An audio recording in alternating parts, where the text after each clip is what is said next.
You all have seen the film, and I'm going to add to your understanding of the film. The modern film industry got its start in the late 19th century thanks to the invention of this man who is known as the Wizard of Menlo Park, also Thomas Alva Edison. Edison invented a motion picture camera, and he opened the very first movie theater in 1896. In 1913, Thomas Edison invented the first talking movies. And with the introduction of color films in the 1930s, Hollywood began influencing the thoughts and the behavior of millions of people around the globe. Advances in film technology, such as Technicolor and Dolby Sound and 3D and computer-generated imagery, continued to change throughout the 20th century. And the first major breakthrough in film in the 21st century occurred on December the 18th, 2009, when James Cameron released Avatar, and movie making will never be the same. I want you all to be conscious of where we are at this particular point in time. In just 7 weeks since its release, Avatar has become the highest grossing film in film industry. This weekend, its gross receipts will exceed $1.8 billion in 7 weeks. Some critics have praised Avatar as a groundbreaking film with dazzling 3D effects and breathtaking landscapes of this alien world, Pandora, where the story unfolds. The film has also received a great deal of criticism from a broad cross-section of society. There are those in this country who claim that the film Avatar is racist. There are others who say that the film perpetuates the white savior syndrome. There are some who say that the film is anti-military. Others who say the film is pro-smoking. There are others who say the film is anti-big business and that it advocates a radical environmental propaganda. And there are some who say that the film promotes pseudo-spiritual worship of nature. Now, we're going to talk about all of these issues tonight. Avatar does what any good film is supposed to do, and that is to stir up controversy. Because controversy puts meat in the seats, and it translates into increased ticket sales.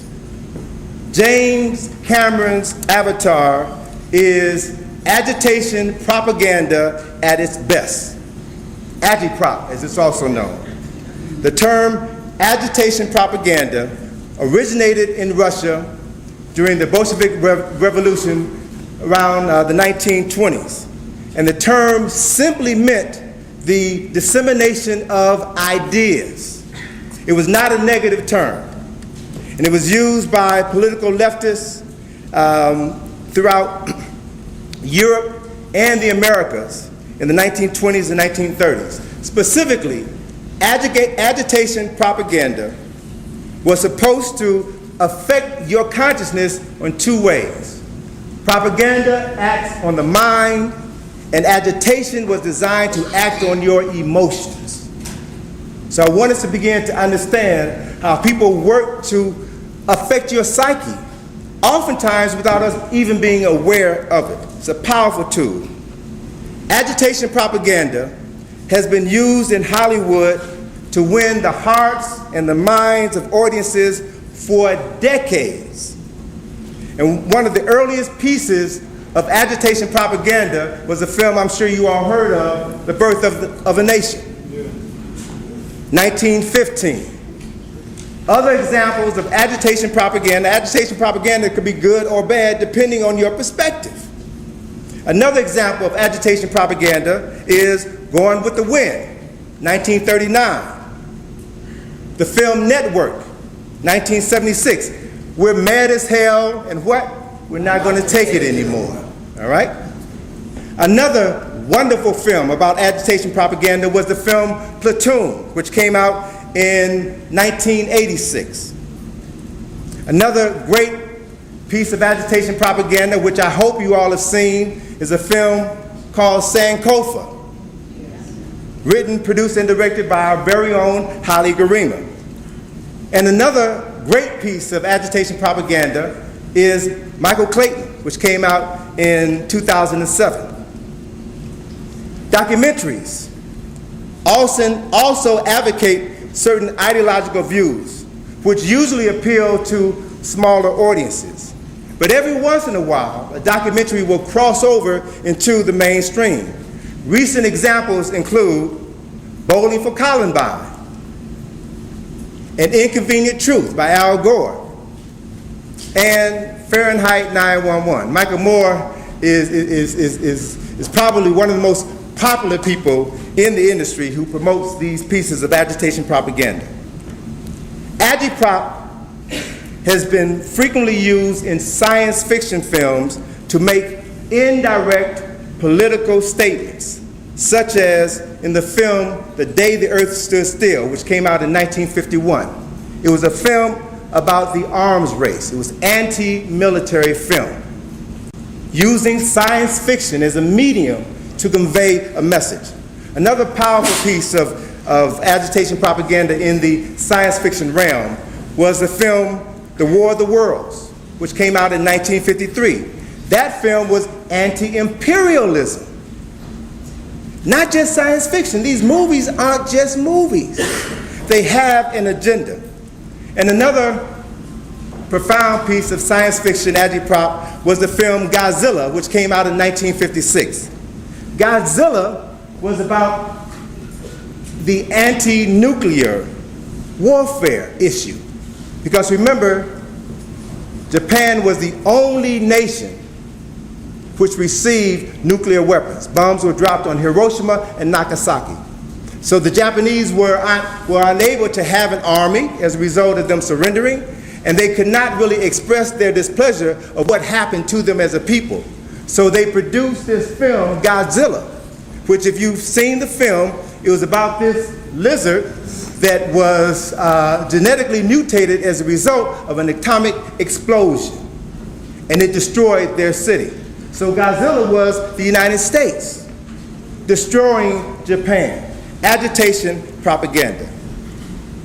Hollywood has been a consistent source of agitprop, and it has been used in every major studio. Hollywood is the world leader in the show business industry. And anybody in show business would tell you that the industry is 5% show and 95% business. It is a dog-eat-dog world, and you're only as big as your last hit. And right now, James Cameron is the biggest name in Hollywood. He is the biggest name in show business.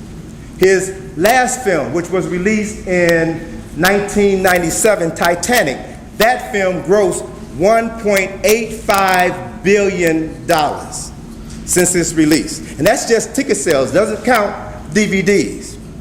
And Avatar will sink the Titanic this weekend. Probably by Saturday, it will exceed $1.85 billion. Avatar is the most significant piece of agitation propaganda in the 21st century. Avatar is distributed by 20th Century Fox. 20th Century Fox, as in Fox News, a major source of right-wing agitation propaganda. And this is not a conflict of interest for them, because the business of business is business. And as George M. Cohan said, there's no business like show business, all right?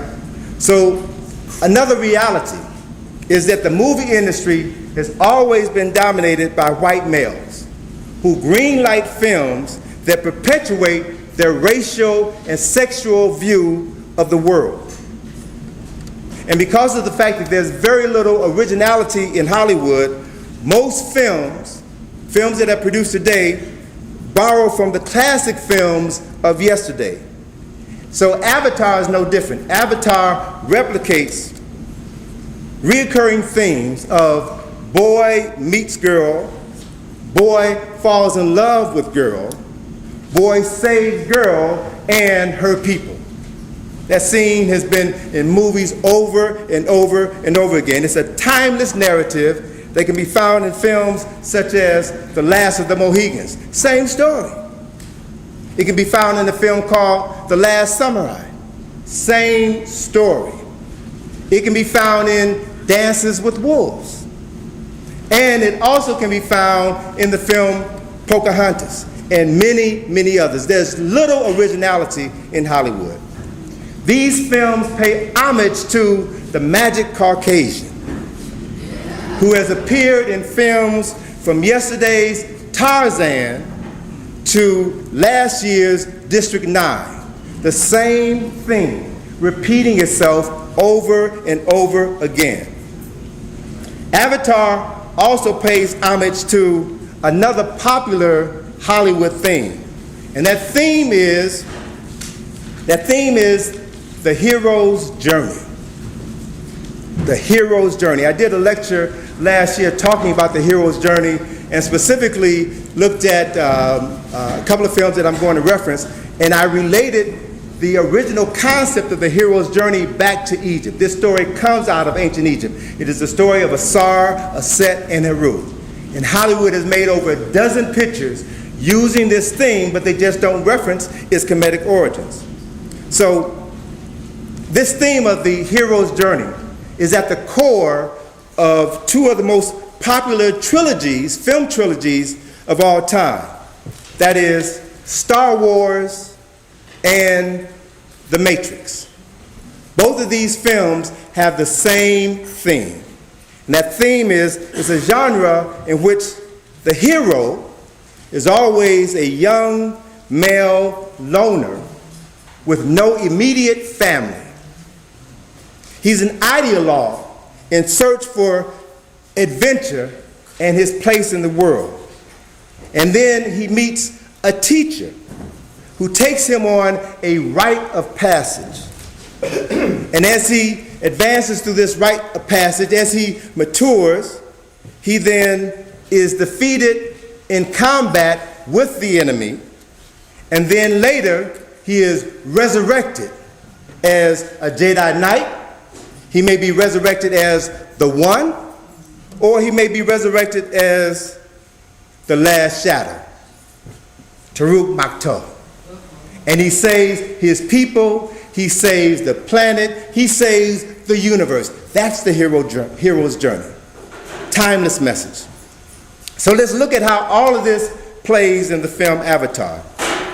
James Cameron wrote Avatar as a piece of agitation propaganda. James Cameron wrote Avatar as a piece of agitation propaganda. In a December the 11th, 2009 interview in Vanity Fair, Cameron said, and I want you to listen to his words, read and listen to his words carefully. He said, "What I was doing with Avatar was more in response to the history of the human race that has been written in blood by technically and militarily superior people taking from those who were less capable." All right? That's what he was doing. He says, "I think it's important for people to see the patterns in history." He said, "I think science fiction is a way of making history exciting and putting it in the future and taking it to a new planet and showing you exactly the same old stuff that's been happening for the last 2,000 years. So science fiction is a medium that's used. Fantasy is a medium used to create what's referred to as cognitive dissonance, to separate you from reality and to transport you to another place so that you're more receptive to the message because it doesn't relate to you. All right? He says here, science fiction is excellent for this process because if you make a comment about the Iraqi war and American imperialism in the Middle East, you're going to get a lot of people ticked off at you in this country.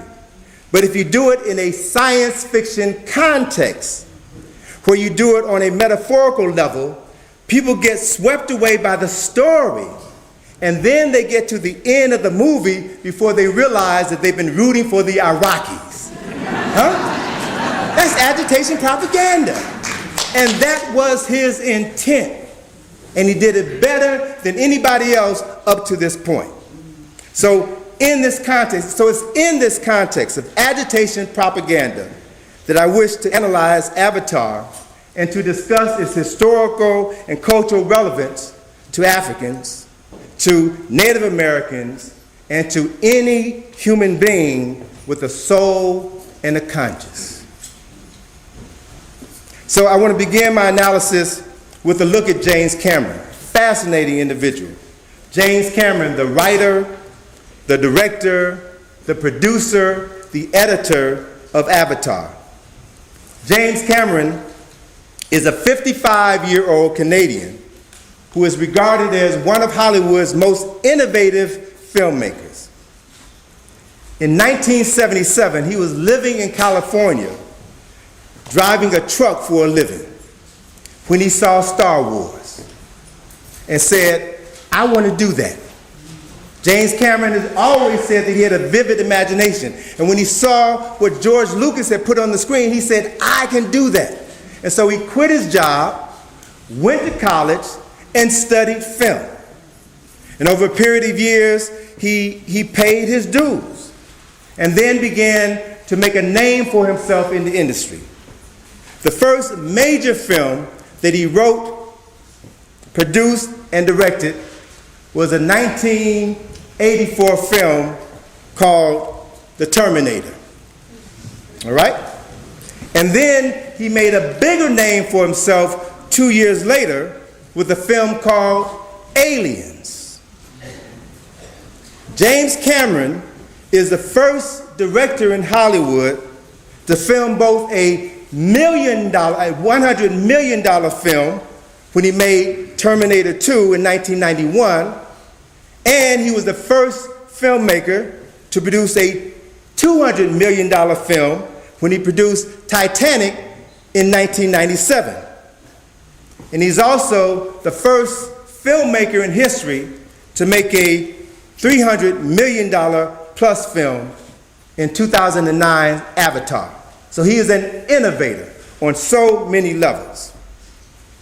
In 1996, Cameron wrote a 80-page treatment and outline for Avatar. So he's been carrying this story. I've listened to interviews of him, and he said he's been carrying this story in his head since he was a child. And so in 1996, he wrote the story, wrote the outline for the story. But then he had to wait 10 years because the technology wasn't available to bring his vision to the screen. And so by 2004, advances in filmmaking had evolved to the point where he was now satisfied that it's time for me to make this film. So he dusted off his outline of Avatar. He revised certain segments of the script to bring it in sync with the times. And then he set out to make this film. He had Sony design new film cameras and lenses for what he wanted to do, because all the technology wasn't available. And because of the fact that he made something like $160 million off of Titanic, he had the money now to invest in himself. So he talked to executives at Sony, told him what he needed, gave them his specs, and then they created the cameras and the lenses that allowed him to do his work. He hired computer engineers to create the software that would allow him to render computer-generated imagery in real time. He's the first person in film history to invent this technology. He made modifications in existing image capture technology so that he could faithfully render the facial expressions of his actors in all of his CG-generated characters. So I want you to understand the workings of the mind of this person. And the key thing about this was that he wanted to be able to capture their expressions in a 3D computer-generated process. He spent 2 years designing the world of Pandora. He had time. And like George Lucas said, the money that he made from his films, he bought his freedom. He didn't have to answer to anybody. He took as long as he needed to do what he wanted to do. So he spent 2 years designing this alien world. He created all of the flora and fauna of Pandora. He created the geology. He created its humanoid inhabitants. He created the mythology and the history which held this entire world together. And then Cameron hired scientists, botanists, ethnomusicologists, anthropologists, and linguists to breathe life into this world which sprang from his imagination in order to make this world believable to you all, to people all over the world. He spent a year working with the actors, training them, preparing them for the roles that they were going to play, training them for the action sequences, and teaching them to speak this new language, Navi, teaching them how to act in front of the green screen in this area that he called the volume, where he set up all of this technology to capture all of their movements and render them into a 3D extravaganza. And then he spent another year shooting and rendering all of the 3D effects and then editing the final footage. So it took 4 years and an estimated $325 million of his own money to make Avatar. And then the studio kicked in $150 million to market it, making Avatar the most expensive film in film history. That is what you all saw. That is why this film has made so much money in 7 short weeks. So let me just give you, since most of you all have seen it, let me just give you the plot overview of Avatar. Avatar takes place in the year 2154. Earth is a dead planet. All of its inhabitants live in a toxic wasteland. All of the planet's energy resources have been exhausted. We didn't do a good job taking care of Mother Nature. Scientists have just recently discovered an Earth-like world called Pandora. And Pandora has this mineral called unobtainium. Interesting name. Unobtainium, which can supply all of Earth's energy needs. They just need to get there and to bring it back, and problems are solved. So then, there's this corporation called RDA, Resources Development Administration. And this corporation, which the Supreme Court said was an entity that can do what it wants, this corporation was given exclusive rights to mine and to sell unobtainium. So RDA then hires a crew of administrators, technicians, scientists, and mercenaries to secure this precious resource, which sells for $20 million a kilo back on Earth. It's all about business. Even in the future, it's all about business. So RDA then builds spacecraft, equipment, and weapons. And they travel to Pandora. And then upon their arrival, they attempt to colonize the indigenous inhabitants called the Navi. They do all of this so that they can mine unobtainium. Now Pandora is 4.5 million light years from Earth. It's in the Alpha Centauri star system, which is a legitimate star system with 3 stars, two giant stars and 1 red dwarf. So it's a legitimate system, 4.5 light years from Earth. It took the spacecraft 5 years, 9 months, and 22 days to travel a distance of 23 trillion 462 billion 748 million miles to this strange new world. And they made this journey while they were in suspended animation. And we see the story through the eyes of Jake Sully as he awakens from his deep sleep. Jake Sully is a 22-year-old paraplegic former Marine who was hired by RDA to replace his murdered twin brother, who was in the Avatar program. An Avatar, as you all know, is a genetically engineered Navi that is remotely controlled by the consciousness of its human host. And in his Avatar body, Jake is now able to walk again, to run again, to do the things that he had not been able to do. And while he's on the planet, he meets a Navi sister. He is introduced to their clan, and he ultimately leads them into battle against the humans. And for that, he is accused of betraying his race. So in preparing for this presentation tonight, I saw Avatar in the theater 3 times. And then I saw the bootleg version of it twice. You know, I got to do my research, right? I have to do my research. I read over 24 articles, reviews, and critiques of the film from all quarters of society. I also read 4 Avatar publications. And one of the publications is The Art of Avatar. You know, I used to be an artist, so I'm always fascinated by the creativity that goes in producing work. So it's a wonderful book about the illustrations and what it took to produce some of the art.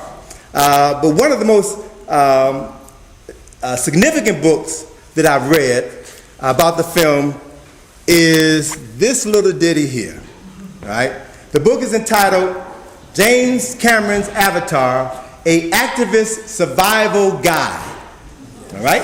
And it says here in the upper left-hand corner of the book, it says, this document is a confidential report on the biological and social history of Pandora. Now, I want you to know that this is a piece of agitation propaganda, all right, that is designed to accompany the movie and to increase the buy-in to the whole concept. But the most interesting, one of the interesting aspects about this survival guide is on the back page, there's a warning on the survival guide. And the warning says, this document has been circulated without the knowledge and consent of the Resources Development Administration. Anyone found in possession of this document faces imprisonment or more extreme punishment. All right? So there are folk who don't want you to read what's in this document because it will upset their apple cart. All right?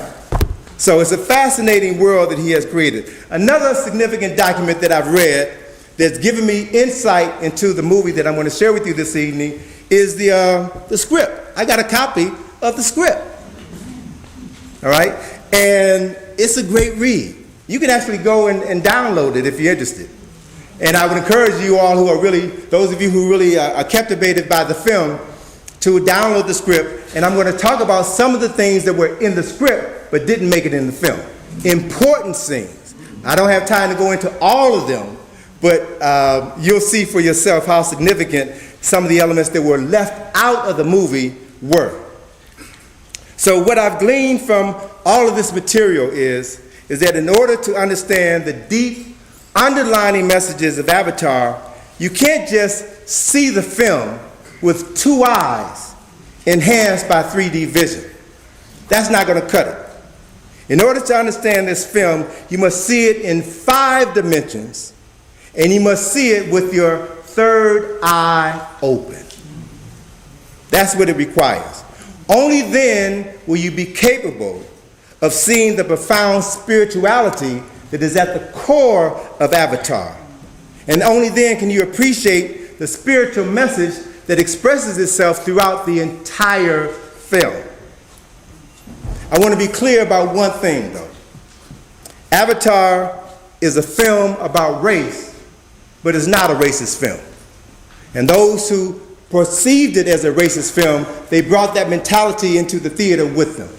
Wherever you go, you bring your perceptions of reality with you. It doesn't mean it's everybody's reality, it's just your reality.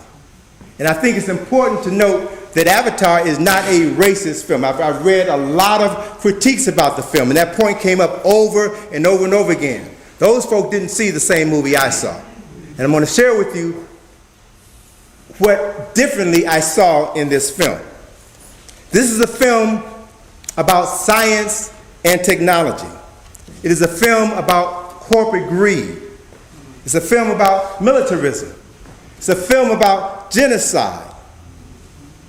James Cameron, through Avatar, has exposed millions of people around the world to the traditions of indigenous people in Africa and in the Americas. And he encourages people to then begin the process of validating their own traditional beliefs, which may in fact hold the clue or the key to saving the earth and every living thing on it. Because the people who have been running this program for the last 500 years haven't gotten it right. At its core, Avatar is a film about good and evil. That's at the foundation of this film, good and evil.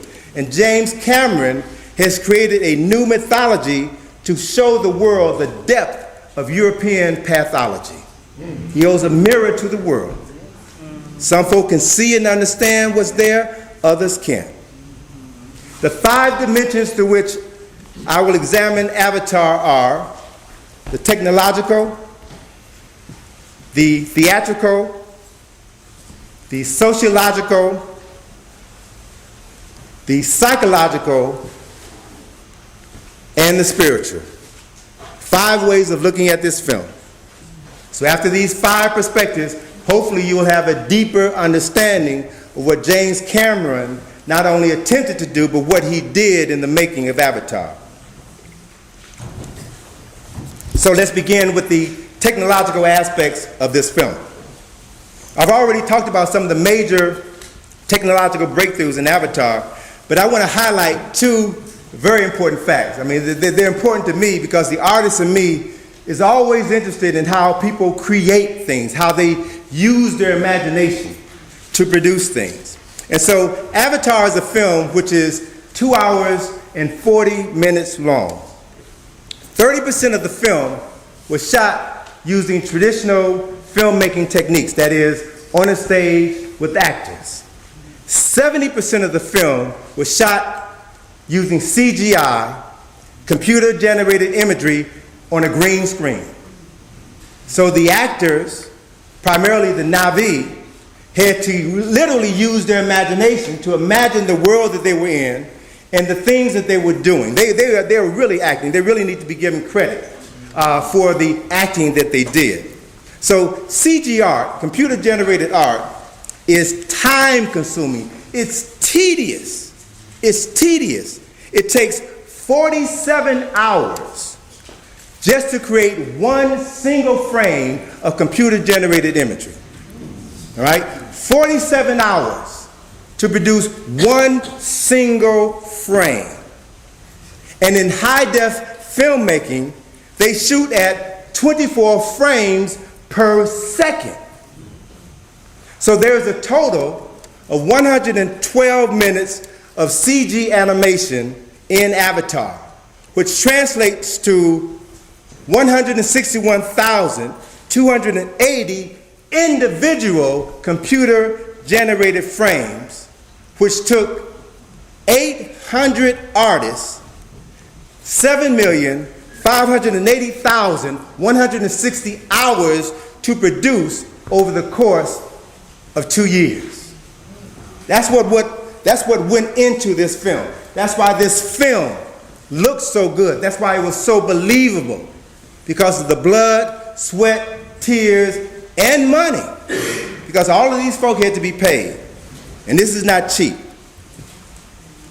Cameron created the world of Pandora out of his imagination. Every animal, every insect, Every plant, every piece of technology, every weapon in the film came out of his imagination. Botanists, biologists were hired to create the scientific nomenclature for every plant and animal on the planet. All right? He hired these folk to give them scientific names. He hired a linguist to create the Na'vi language. All of this time and energy, again, was invested to make Avatar more believable to you, to the millions of people around the world who paid their money to see this film. So, what is an avatar? This page I'm showing you comes out of this survival's guide, and it's got an interesting perspective on what the avatar really was intended to be. Avatar, first of all, is a Sanskrit word that means the descent of a deity. The descent of a deity into physical form. And in the Hindu religion, all of the gods, Shiva and all of those gods, and even Buddha, were avatars. Spiritual beings who came to earth in a physical body to conduct their business. In Hinduism, it refers to a deity who descends from heaven into earth. So in the movie, the Avatar project was created by RDA. And the whole idea behind the Avatar program was to produce cloned Na'vi workers to mine unobtainium on the planet. That was the whole idea, to create a race of slaves, if you will. But then they found that it was going to be too expensive to build all the technology and maintain all the technology so that the human beings could drive the avatar bodies at a remote location. So they abandoned the program because it was too costly, and then they turned the avatar program over to scientists who could use these avatar bodies now to conduct their research on the planet. These scientists, according to this document, these scientists were also supposed to serve as missionaries. They were supposed to win the hearts and the minds of the Na'vi people by building schools for them, hospitals, and roads. In other words, softening them up for colonization. Right, that was the plan. The Na'vi people are referred to as a simple people who live simple lives. The Na'vi refer to the humans as sky people. And they dislike the humans for several reasons. They dislike the humans because they're destroying their land, and they distrust the avatars because the avatars, every single avatar has a genetic defect.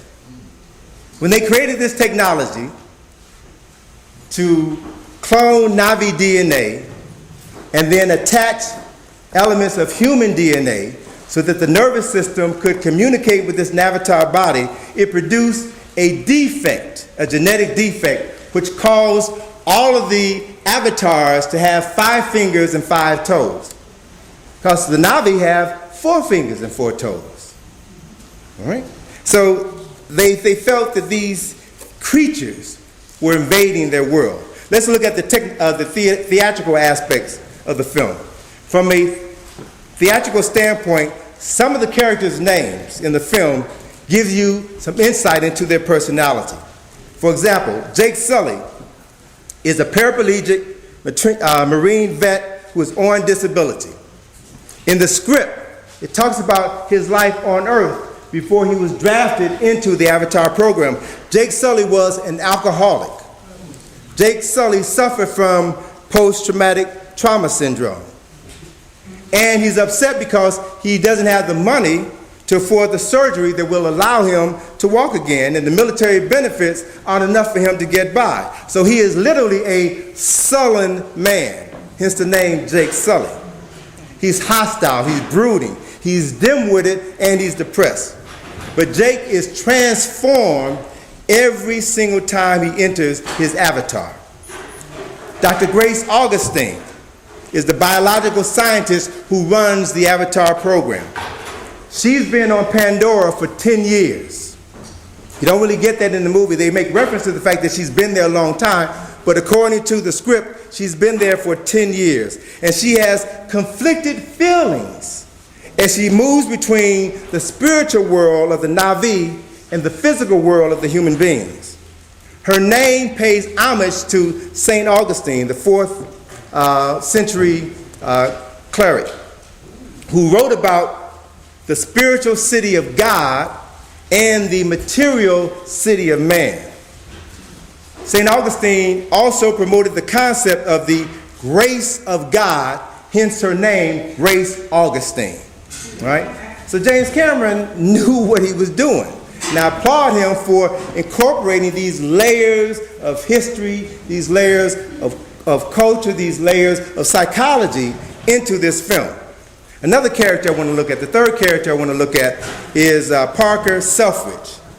He is the RDA representative on Pandora who oversees the entire mining operation. He is only interested in obtaining unobtainium, and he could care less about the Navi whose homeland he is destroying. So he literally is only interested in his selfish desires, hence his name. Right? Avatar, as I said, runs 2 hours and 40 minutes. But there's 40 extra minutes of footage that didn't make it into the final film. It was edited out of the film because the film was just too long. And again, it's about making money. So if the film is 3.5 hours long, you can't have as many showings as if the film is 2.5 hours long, 2 hours and 40 minutes. So it was a financial decision. But Cameron said that the edited footage will appear in the DVD, all right? And he said that some of the additional footage will appear in Avatar 2 and Avatar 3. He's already said he's going to do a trilogy, all right? So you can expect that over the course of the next 10 years, all right? So now, there are deleted scenes in the script. They give you more background about the Navi, and it also adds more understanding, more depth to specific characters in the film. I'm not going to go into all the detail, but I want to highlight an important fact that was not in the film, and knowing this fact helps you kind of embrace the film on another level. In the movie, a reference is made early in the film to a school for the Navi that Grace Augustine had once ran. In the script, Neytiri and her older sister were two of Dr. Augustine's brightest students in the school. But as they got older, Neytiri's older sister dropped out of school because she was upset with what the sky people were doing, raping her land. So she decided to protest. She and other students who dropped out decided to protest. And so one day they decided to attack the Marines. And then they fled after the attack and ran to the school for protection because they thought that Grace could protect them. The soldiers busted in with their machine guns. They shot and killed Neytiri's sister. They shot up the school. They shot up the students, and they shot Grace. So the school was then shut down. Grace then begins smoking to help her cope with post-traumatic stress. All right? That's the backstory to the whole smoking issue. So smoking represents the fact, on a psychological and a physiological level, that Grace has more respect for her avatar body than she does for her physical body. And it also relates to the struggle between the spiritual world and the material world that St. Augustine wrote about. So there's conflict, there's layers and layers of conflict. I want to look at the sociological dimension of Avatar. Every action and inaction has consequences. And as a result, by the year 2154, no one on the planet had responded to the inconvenient truth that global warming was real. Earth now is a dead planet. Human beings are now the pawns of corporations that now run the world. And these corporations have used up all of the resources on the planet, and they're looking for new worlds to explore and exploit. Now, getting back to Pandora, the base camp on Pandora is called Hell's Gate. All right? The base camp is shaped like a pentagon. All right? Here's a scene from the movie. It's shaped like a pentagon. But more importantly, the pentagon is turned upside down, which is a symbol for evil, a metaphor for evil. Colonel Quaritch is the head of security and the chief villain in the story. So he is the personification of evil that lives in Hell's Gate. What comes out of hell? The devil. So the ring, I don't know if you noticed, but the ring that he's wearing has snakes on it. The plane that he commands is called the dragon. Snakes, dragons, serpents are symbols of evil. And also notice that he has 3 stars on his head and face. The sign of the beast. 666. 777, whatever. He is the beast. He is the personification of evil. And Quaritch and Suffrage are the source of the racial comments in the film. And they refer to the Na'vi as blue monkeys. They refer to them as those people. And Quaritch also refers to them when he destroys a home tree. He says, that is how you scatter the roaches. Exactly. So they're not human beings to them. And we all can relate to folk who think and act like that. Yeah. So let's look at the psychological implications of this film. Avatar, like most films, they're marketed to a white audience. The hero is white. And all of the people, all of the major characters in charge are Caucasians. Now this establishes a familiar hierarchical structure that the audience, the people who are going to buy the tickets, can easily relate to. All right? It is only later in the film that the audience is drawn into the world of Pandora. And it's only then that they begin to develop an affinity for the Na'vi, who symbolize all of the oppressed people of color on this planet. So then, by the end of the film, some people are so conflicted because they've been rooting for the blue people, and when they defeat the evil sky people, it's a conflict. And I've noticed the 3 times that I saw the film in the theater, I noticed that nobody in the audience applauded at the end of the film. Now I thought that, it's a great film, technologically it was outstanding, and so I'm waiting for people to acknowledge this creativity, but nobody applauded. And the first time I was kind of confused. But then the second time, after I kind of analyzed, why would they not applaud? Because they saw themselves in the film. Mm-hmm. They saw themselves as the perpetrator of evil. Mm-hmm. And they had a difficult time accepting that. Psychologically, they were not prepared to accept the image of defeat. Specifically, accepting defeat at the hands of the colored people. So I've surveyed many people who've seen the film in preparing for this presentation and asked them, when you saw the film, did very many people applaud at the end? And everybody I talked to said, well, no.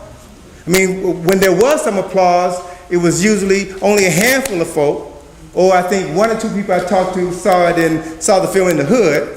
So, yeah, it's a great film. But that wasn't the reaction around the country. Matter of fact, Clyde said he saw the film in Arizona. I think he was the only black person in the film. He had to sneak out the theater at the end. So there have been a number of interesting reactions to Avatar.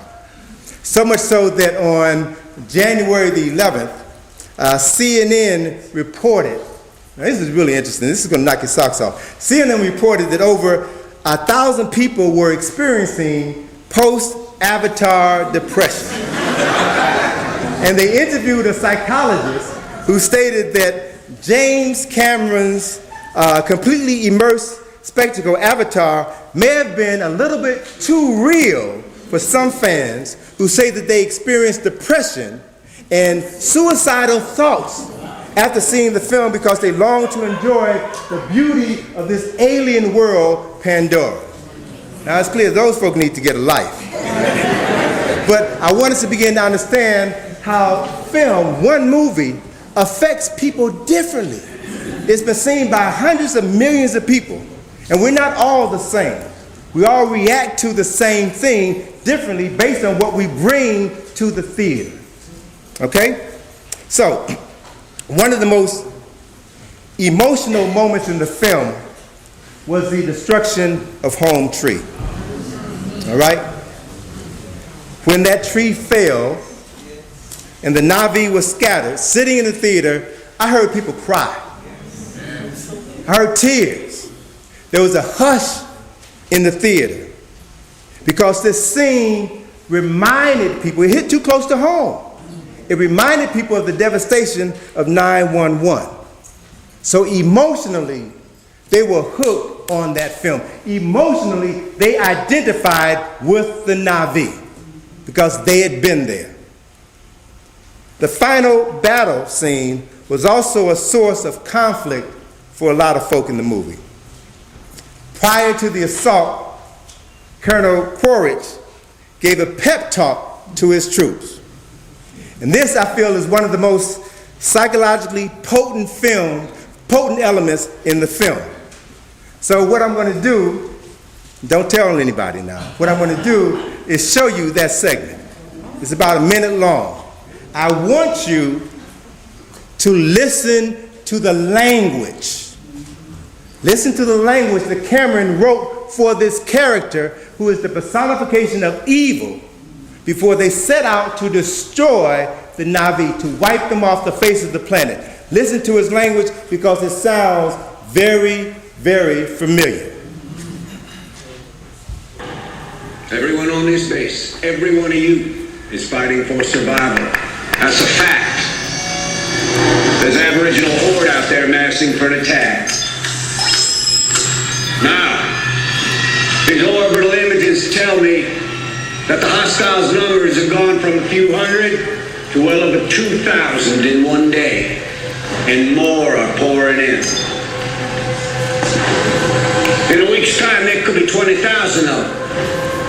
At that point, they will overrun our perimeter. Well, that's not going to happen.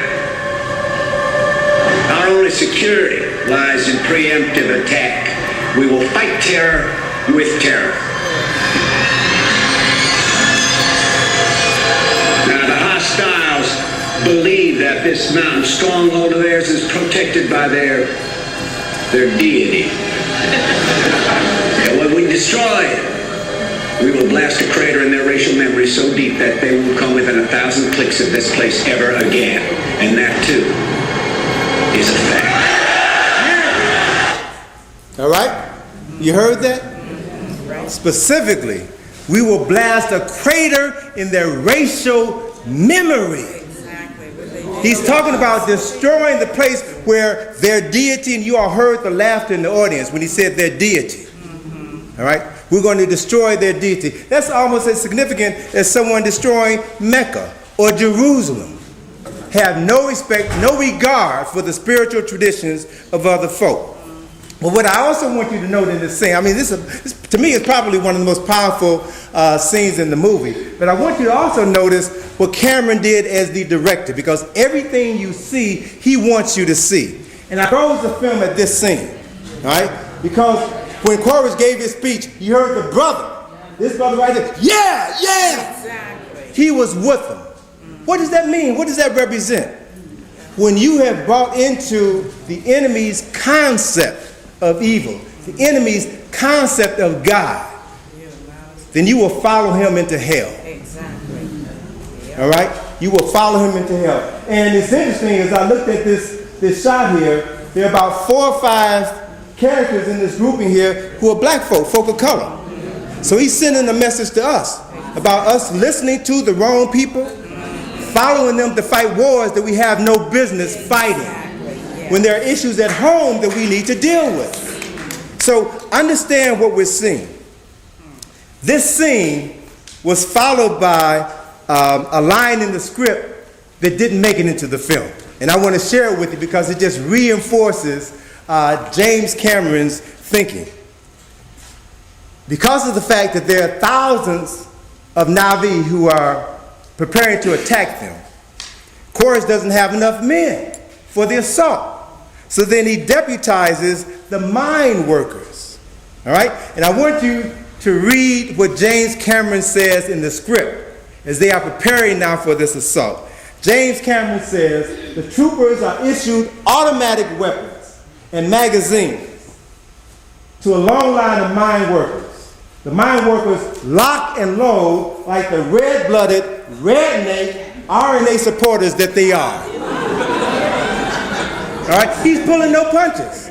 He's telling you where he stands on issues of war.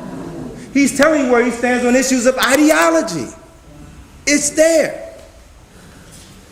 So, Colonel Koresh goes into battle and he gives instruction that the ship that has the bomb, he gives instruction to the ship that is supposed to drop the bomb on the Tree of Souls. The Tree of Souls, which is the greatest source of unobtainium. The Tree of Souls, the place where Na'vi, their deity, dwells. Because he's going to destroy the Na'vi, destroy their goddess, Awa. I don't know if you all noticed it, but listening to the film, I listened to an audio of the film to kind of visualize what was going on. Anyone recall the name of the ship that was carrying the payload? Yes, indeed. Oh, I told you about it. That's why you know. The name of the ship was called the Valkyrie. Now, does that name ring a bell? Does that name have any relevance to you? Yeah. All right. All right, not Val Kilmer, not Val Kilmer. Valkyrie was the name of an operation that was planned in Nazi Germany in the 1940s. It was a plan that was devised by some of Hitler's generals to take control in the event that the Allies defeated the Germans. This was their plan to destroy everything, their last-ditch effort. It was also the name of a 2008 film starring Tom Cruise, Valkyrie. All right? So again, Cameron did his homework. And what he does is this Valkyrie was about an actual plot, historical plot by some of the Nazi generals to kill Adolf Hitler. And the plot did not succeed. But in making this reference, Cameron is clearly equating the actions of Koresh and his followers, this redneck posse. He's equating them to Nazis. And he's also making a political statement about terrorists and jihads. All right? Another interesting part of the film takes place during the last battle. During the last battle, when people of color rebel against their white superiors on the battlefield and at Hell's Gate. First, we see Trudy, the Hispanic helicopter pilot. First of all, she refused to destroy Home Street. She said, I didn't sign up for this. And she split. Yes. She had a conscience. She split. And then later, she commits the ultimate act of friendly fire when she shoots down other aircraft in order to protect the Na'vi. You know, she's wearing war paint. And if you notice in the footage, there's war paint on her aircraft too. So she's prepared for battle. She is totally identified with the Na'vi. Now, as a matter of fact, there's another interesting point in the script that didn't make it in the final movie. They changed a few things around. In the script, it wasn't Jake who took down the Dragon, the commander, the ship with Koresh. Jake attempted to, and he failed. And he plummeted to earth, as you saw in the movie. And so it was Trudy who did a kamikaze run and destroyed that ship with her own.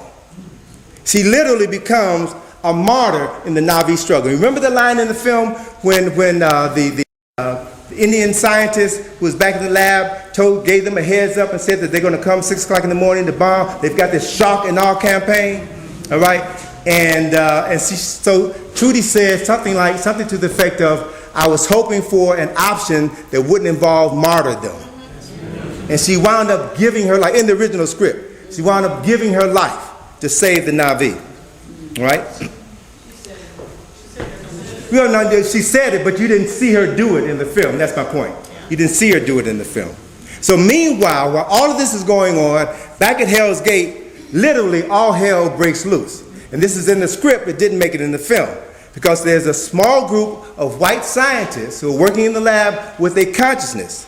They have a consciousness, I assume, because they were possessed by the spirit of John Brown. And so they took over the base. And they were led in taking over the base by the East Indian scientists, the one who informed Jake and them, gave them the heads up about this shock and awe campaign. He literally was the leader of this group of rebels. And so in the end, they were the ones who chose to stay on Pandora after the defeated humans were sent back home. All right, so they identified with the Na'vi. So now I want to look at the spiritual dimension of Avatar, which to me is the most rewarding aspect of the film. In the material world of the Sky People at Hell's Gate, all of the primary characters are Caucasian. But in the spiritual realm of Pandora, all of the head Na'vi are people of color. So Cameron made this distinction. It was really clear. So there's nothing racist about the film if you see what's there. It's right in front of your face. And so what I want to do is to share with you some of the actors who played Na'vi, and share with you also the names and the characteristics of the Na'vi, which were derived from Native American and African people. And all of the primary Na'vi actors are from the African diaspora. Zoe Saldana is in Terry. She's born in New Jersey, but her parents are of Dominican and Puerto Rican heritage, right? Neteri's full name in the script is Neteri Teshaka Boete, which sounds like Nefertari Shaka Ma'at. It's not a far stretch. Her mother is played by CCH Pounder, Moat, all right? She is the Omatakaya's spiritual leader. This sister's from Guyana. Her screen name, Moat, sounds a lot like Ma'at. It's not a stretch, okay? Wes Studi plays Ekutan, the father of Neteri and the leader of the Omatakaya clan. He is a Cherokee native from Oklahoma. France on that, right? And then we have Laz Alonso, who played Sute. That brother's from Washington, D.C. He's from D.C. And then another character who you only saw briefly in the film, and maybe you'll see more of him in the sequel. His name is Peter Mensah, and he played Akwe, all right? He was the leader of the Plains clans of the Na'vi. He was born of Ghanaian parents in England, all right? So James Cameron, for this film, Avatar, hired more black actors in this film than all of his films combined. So he was sending a message. He was telling you who the Na'vi are. And it's unfortunate that you can't see the real faces of the other Na'vi, but if you look at these scenes of the Na'vi in the backgrounds, the rituals and what have you, you see those are black folk. Exactly. It's real clear. It's real clear who they are. Now, the Na'vi goddess is called Awa. And Awa is connected to everything on Pandora. And it is her job to maintain perfect balance and harmony. This concept is identical to the Kemetic concept of Ma'at. Same concept, same ideology. James Cameron did his homework, and I know where he went. when he did his research. It's real clear to me. This concept is important because both Ma'at and Awa, their purpose is to maintain balance on their world and to maintain balance over all of the forces in the universe. That's clear. That's a part of a history that is over 6,000 years old. This is not fantasy. This is part of ancient Kemetic culture. What's also interesting is Awa is a Yoruba word. It means beautiful. And in Nigeria, there's a group of Africans known as Awa. The word Navi means the people. And as you all saw in the film, all of the Navi wear locks. And all of the Navi dressed in a manner that is similar to the dress of Southern Africans, particularly the Zulu and Native Americans. So he did his research to make these characters as authentic as possible. The Terry's clan is called the Omatikaya, which is a combination of two words, Omek and Maya. Both of those groups are groups of African and native people, pre-Columbian people who lived in Mesoamerica for hundreds and hundreds of years. So I got to give the man his credit. Got to give him his props. The Navi language was developed by a scientist, a linguist by the name of Paul Fromer. He's a linguist at University of Southern California. And the language has a vocabulary of over 1,000 words. They got the Navi language in this book. I mean, it's thorough. He did his research, all right? But more specifically, they talk about the origins of the Navi language, where they got the language, where they got the syntax from. They got the syntax from the Mori language in Polynesia, Amharic in Ethiopia, Zulu in South Africa, and Native American. Again, they wanted to make the characters as authentic as possible. The Navi greeting, I see you. That greeting, I see you, is taken directly from the Zulu greeting, Sanani Bonani, which means I see you, and Yebo Sanani Bonani, which means yes, I see you. All right? And this phrase, I see you, is also found in the Sanskrit word namaste, which means the God or the goddess in me sees and acknowledges the God or the goddess in you. It is a way of identifying, respecting, bonding to your humanity, your spirituality. And you find this level of spiritual advancement in the cultures of indigenous people all over the planet. Okay? So, as a result of the film, you could almost say that namaste means the avatar in me sees and acknowledges the avatar in you. The dancing and chanting and rituals of the Navi are similar to those of Africans and Native Americans. And the references to nature and the belief that the spirits of the ancestors dwell in trees can be found throughout Africa and the Caribbean, and is particularly strong in this hemisphere in Haiti, in Jamaica, in Cuba, and Bahia. So these traditions didn't get lost during the slave trade. Our ancestors carried them over and used them as best they could. This is a photograph of a ritual in Haiti. In Haiti, trees are sacred. I read an article written by a sister who's from Haiti, who's a professor at Wellesley College on the East Coast. And she talked about her reaction to the film. Initially, she didn't want to see the film. A colleague of hers had suggested that she go. She saw the film. She was kind of troubled by some of the issues we talked about earlier, but then she got into the spiritual aspects of the film, and she saw her culture, the Haitian culture, reflected in the Navi people. She said, we, in our tradition, understand that our ancestors live in the trees, and trees are sacred to us.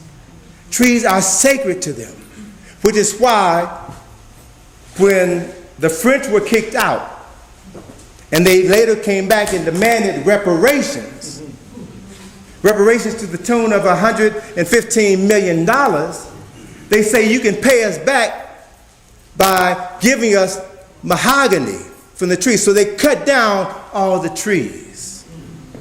They cut down the spirits of their ancestors. And that is part of the issue that led to the devastation, deforestation of Haiti, which made it ripe for flooding and catastrophes after heavy rains and hurricanes. So what's going on in Haiti is not something that just happened by happenstance.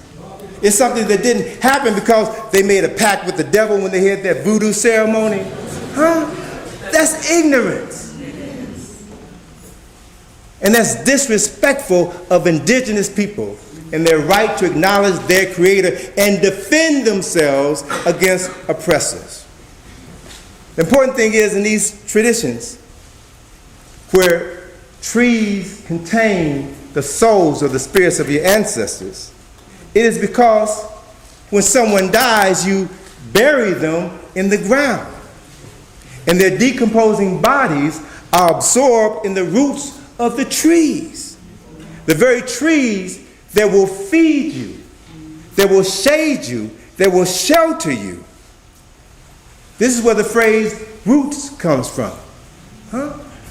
So these are traditions that are part of African people and people all over the world. Foreigners don't get it. They don't understand it. They can't see it. I don't expect those people who are not well versed in African spirituality to get it. They don't have the capacity. But the beautiful thing about this film is that Avatar has created an opportunity for us to begin to have a conversation about things we should have learned when we were 5 years old. We need to know about this stuff because this is a part of our history and our culture that has been denied us. So I'm pleased to see a room full of people so that we can begin to affirm what our ancestors knew, what they understood was real. The earlier reference to Colonel Quaritch concerning the destruction of the Navi deity and the erasure of their cultural memory was a goal of every colonizer of African and Native people.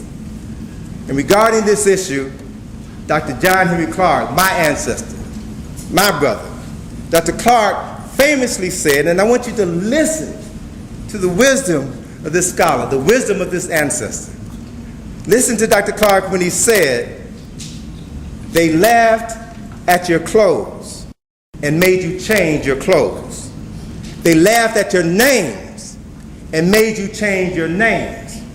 But more importantly, they laughed at your God, your deity, just like they laughed in that scene that I showed you, and made you change your God." That's what colonization does. That's what conquest does. That's what slavery does. It invalidates your humanity and cuts you off from your creator. So if the Navi people had lost that last battle at the Tree of Souls, and the Sky people destroyed their deity, then enslavement and colonization surely would have followed. And that Navi would have begun to dress like their oppressor. The Navi would have taken on the names of their oppressor.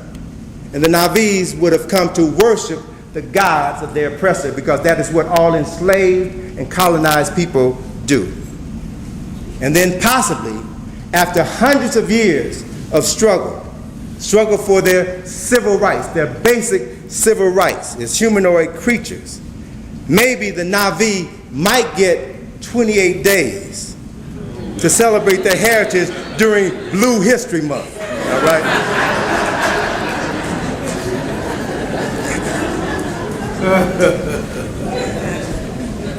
Even the Vatican got in on this discussion. The Vatican expressed displeasure with the spiritual message of Avatar. And they accused James Cameron of flirting with the idea that the worship of nature can replace religion because nature is no longer a creation to defend, but a divinity to worship. That was the official statement from the Vatican the week before Avatar was released in Italy. Now, this is an interesting statement. It's an interesting statement because less than 60 days earlier, in November of 2009, the Vatican Academy of Sciences held a 5-day conference to discuss the Vatican's response to the possible existence of extraterrestrial life.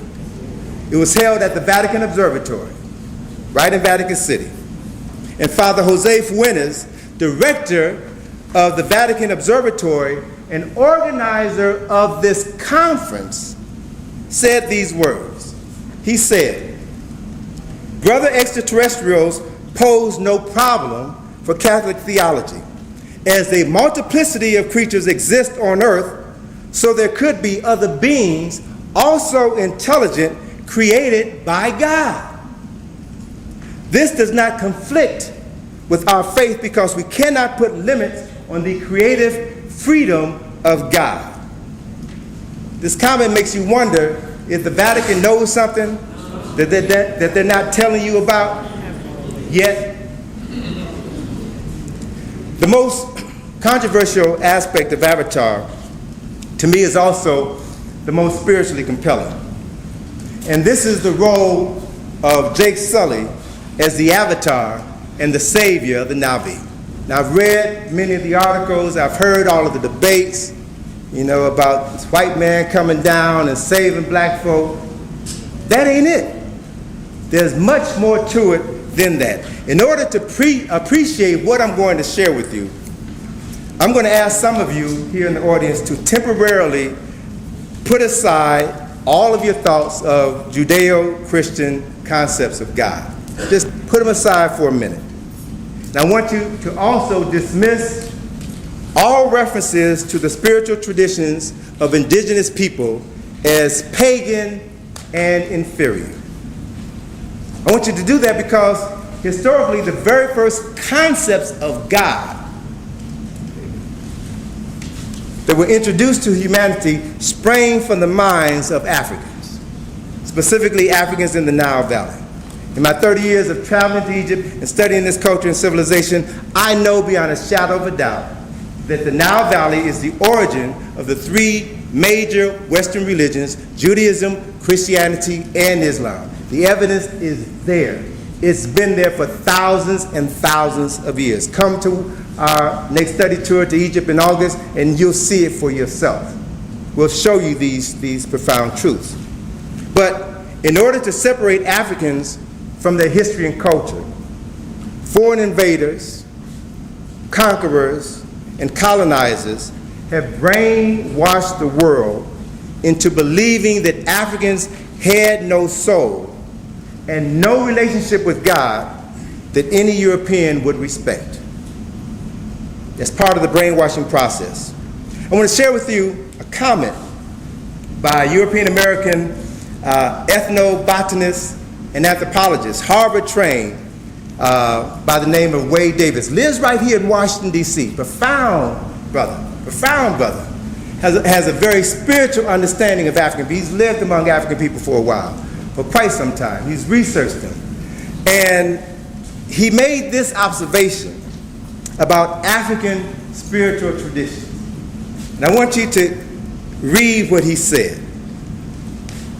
He said that Jews and Christians go to church, go to temple and church, and speak about God.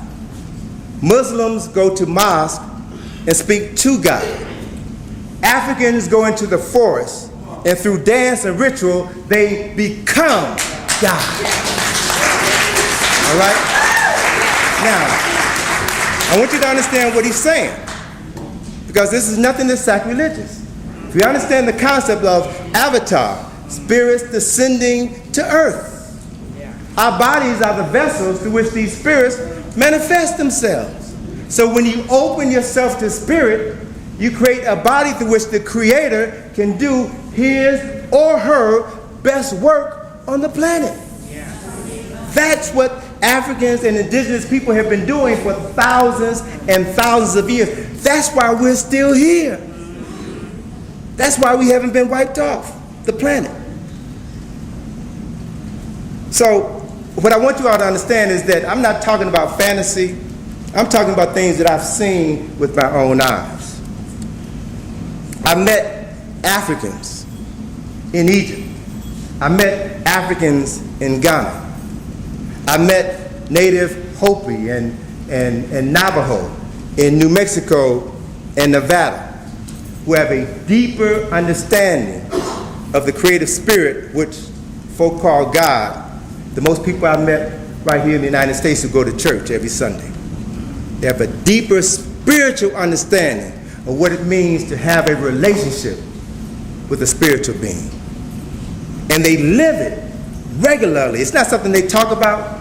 No, it's not something that, you go out, you commit any sin you want to, and then you come back and ask for forgiveness and everything is cool. It doesn't work like that. Exactly. It does not work like that. So I want us to understand that spirit is real. And contrary to what we've been taught, the living, the ancestors, and nature are all interrelated. They cannot be separated. They're one. Ancient Africans referred to this concept as of the universal interconnectedness of all life, everything, as ma'at. And every indigenous culture throughout the planet has a similar name for the same spiritual manifestation of the Creator. So, it was said in the film that Awa, the Pandoran equivalent of Ma'at, is everywhere. She sees everything. It is said that she doesn't take sides. She only maintains balance. So then, if this is the concept that Cameron has given us, so then it's not inconceivable that Awa knew that the sky people were coming. Awa knew what their intentions were. And so with that knowledge, she used Jake and his avatar in order to maintain the balance on Pandora. There's an important scene that was edited out of the movie that is in the script that adds greater understanding of this process. It's the scene, you saw the scene in the movie where Jake has given all of his information to Quaritch, and Quaritch said, well, boy, you've done a good job, and you're going to get your legs. I'm a man of my word. There's a ship waiting to take you back home tonight. And Jake said, no, I got to finish this. There's one more thing that I have to do. What they edited out of the film was that Jake had to prepare for his dream hunt. His dream hunt. That was his final rite of passage. It was the equivalent of a vision quest, which you have in Native American society or African society. And it is that dream quest where Jake had to find his spirit animal. Only then would he become Omatikaya. Only then. So the dream hunt is a process where the candidate is given a potion. In the script, Jake was given this worm to eat, and this worm has this hallucinogenic property to it. So he eats this worm, and then they take this insect, which is similar to a scorpion, and have the insect sting him on his neck. And the toxin from the insect interacts with the hallucinogenic chemical from the worm and takes him on this vision quest. So he travels into this spiritual realm. And as he's traveling into this spiritual realm, the elders in the clan oversee his journey to protect him. And Mawat is the spiritual leader, so she is primarily at the head of this process of overseeing his journey. All right?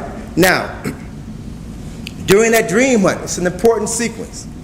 During that dream hunt, Jake in his vision sees the destruction of Pandora. He sees a winged shadow rippling over the devastated landscape. And then Jake realizes that he is causing the shadow. Jake realizes that he is Taru Maktor, the rider of the last shadow. He's confused. He doesn't fully understand what all of this means. But essentially, Awa is showing him his destiny. Awa is showing him why she brought him there. And there's another scene in the script where Moat is supervising this, and at one point she then brings Jake back by putting her fingers on his head and does the Vulcan mind meld and taps into his consciousness, and then she sees his vision. She knows who he is and why Awa brought him there. All right? So the story is not about Jake coming to Pandora to lead the natives. It's about Awa choosing Jake and bringing him to Pandora so that he can fulfill his destiny. Remember now, Awa is hardwired into the Navi DNA. So Awa only heard Jake because Jake heard her first. He was tuned into her consciousness. Again, Awa only heard Jake. Remember the scene where Terry says, Awa heard you, Awa heard you? When he goes to the tree of souls to pray and says, I'm talking to a tree, I don't know if you can hear me, but my people have destroyed their world. Look into Grace's mind and you'll see that. He said, we need some help here. And that's when Nateri came along and says that Awa doesn't take sides. She only maintains the balance.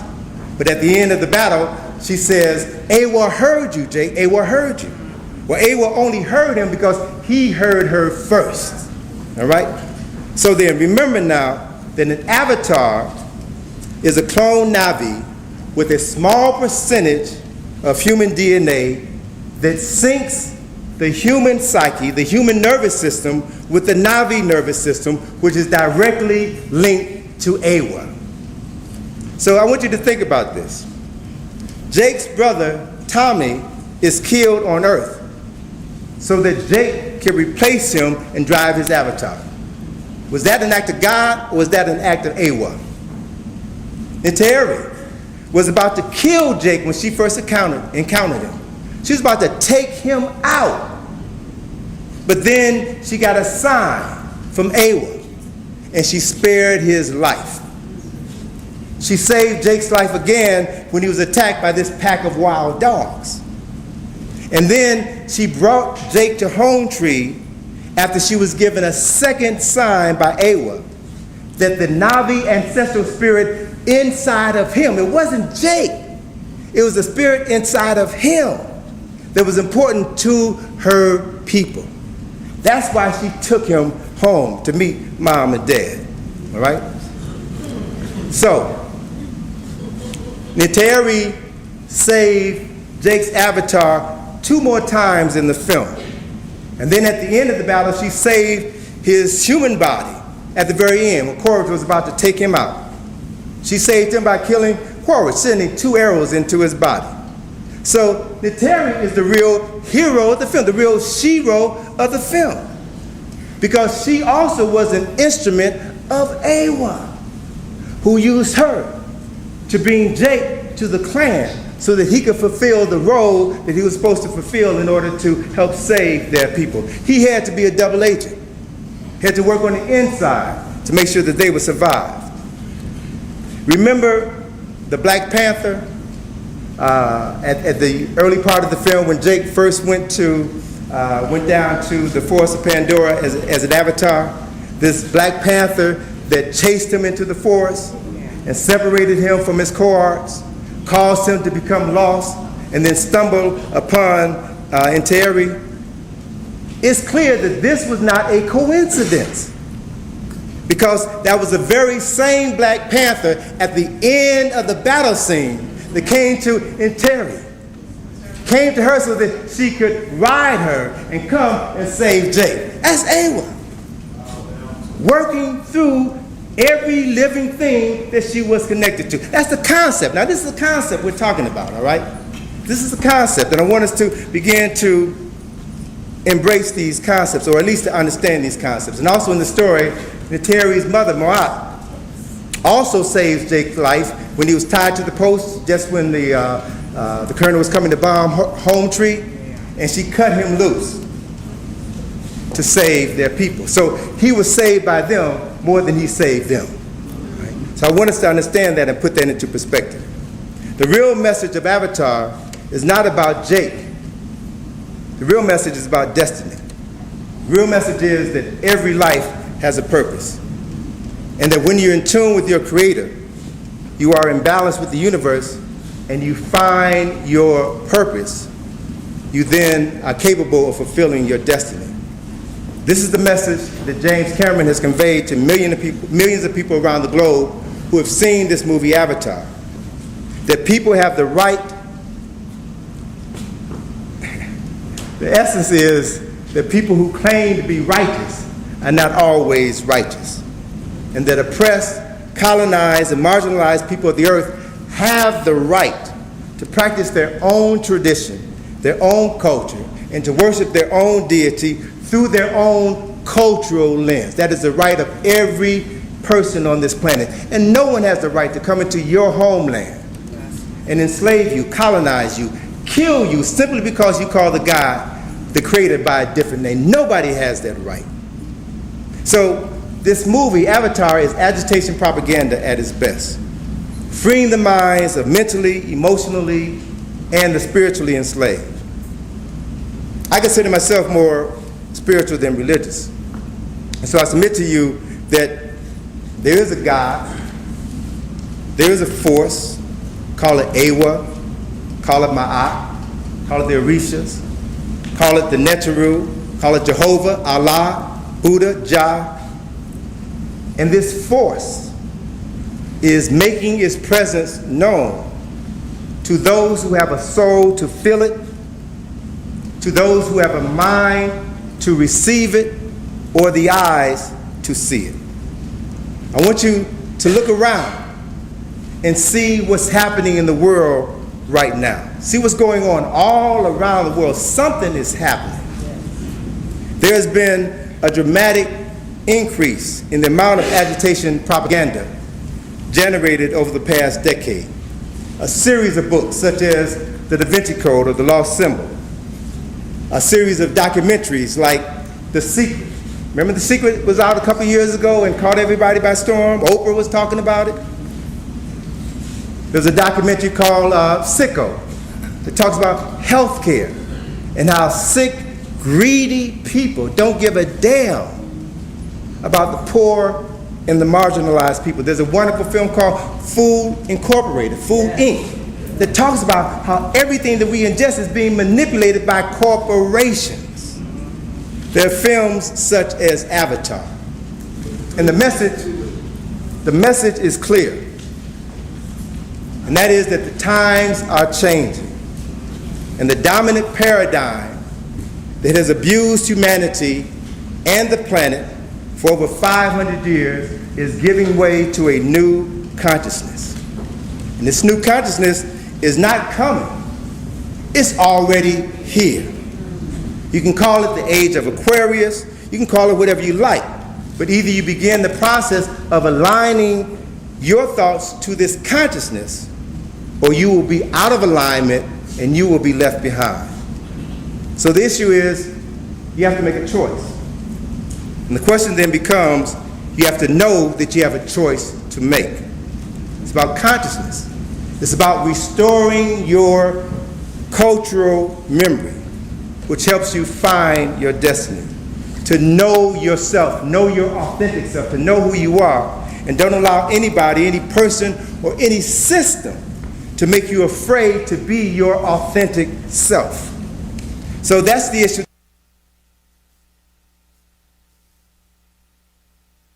All right? We need to begin the process of connecting the dots.